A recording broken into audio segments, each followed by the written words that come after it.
Today we are going to show you how to easily make a hydrogen HHO gun. Go! Wait! Now, let's start building. The body of the gun is a PVC tube in its cap. Make sure to pick a long, large and thick PVC tube. The fuel used in the gun is a stoichiometric mixture of hydrogen and oxygen gas. We make this fuel using a HHO generator, which is a device that splits water into hydrogen and oxygen by electrolysis. We know there is a production of gas when we see bubbles. Now, let's see how it burns.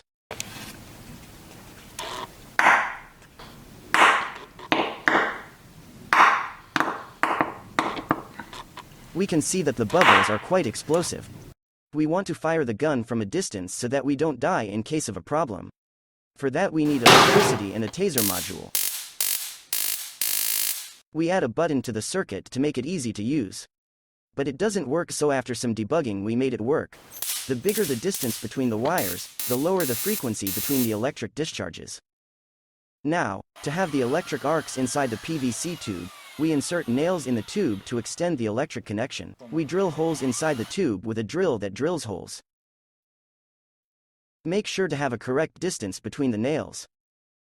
Having high-frequency discharges, thus short distance between the nails, is recommended for an easy ignition. We then connect the taser module's wires to the nails. After that we attach the module to the PVC tube with some scotch. Let's try the finished ignition system. Brilliant. We now have to build a system that allows the PVC tube to be filled by our explosive gas. Our gas inlet is going to be a screw with a hole in it. The advantage of the screw is that we can tighten it up to make our system airtight. Unfortunately, screws aren't sold in that form, so we're going to drill a hole in it. It broke our fuse. Once the hole is drilled, we cut the screw to our desired length.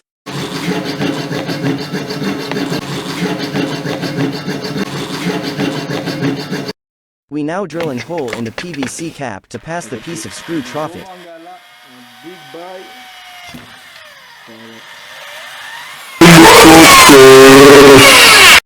We finish by assembling and tightening all of it. We put a stopper on the screw when we want to fire the gun. It is finished, and this is the result.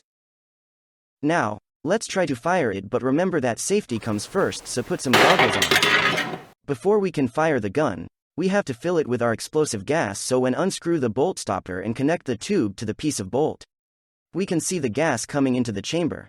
When we think it's filled, thus 25 seconds after the connection, we disconnect the tube and screw back the stopper.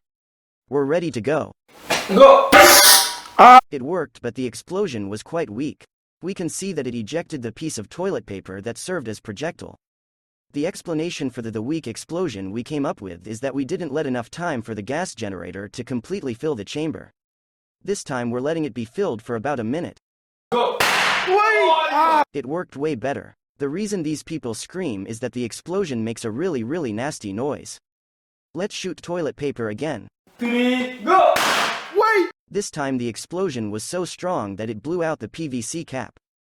Just one frame after, we can see the white trail of the ejected toilet paper. It is now time to shoot a potato.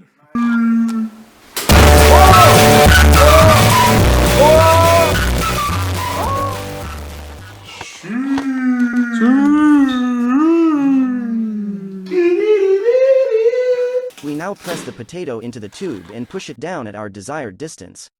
Not too deep, to let enough space for the gas, but still deep enough to diminish the chances of the gun exploding. The gun is charging, and we added some tape to keep the PVC cap in place. Ready to shoot. Wow. Here is a scheme of the gun in this firing. Now, let's look at 3 consecutive frames. On the first one, despite having added some scotch, the tap blew out. On the second one, we can see the scotch flying towards the camera and the ejected toilet paper. The potato is nowhere to be seen yet, so we'll assume for our calculations that it is located at the end of the tube. On the third frame we can see the potato crashing on the wall. The potato overpasses the toilet paper, which has probably been slowed down by the air. With these frames, the frame rate and a physical distance reference, we can estimate the speed of the potato. The potato traveled at least 4 times the physical reference, so 1.2 meters. As we know that the frames per second of the video is equal to 25 and that it took maximum 1 frame for the potato to travel that distance, the duration of the travel is 0.04 s.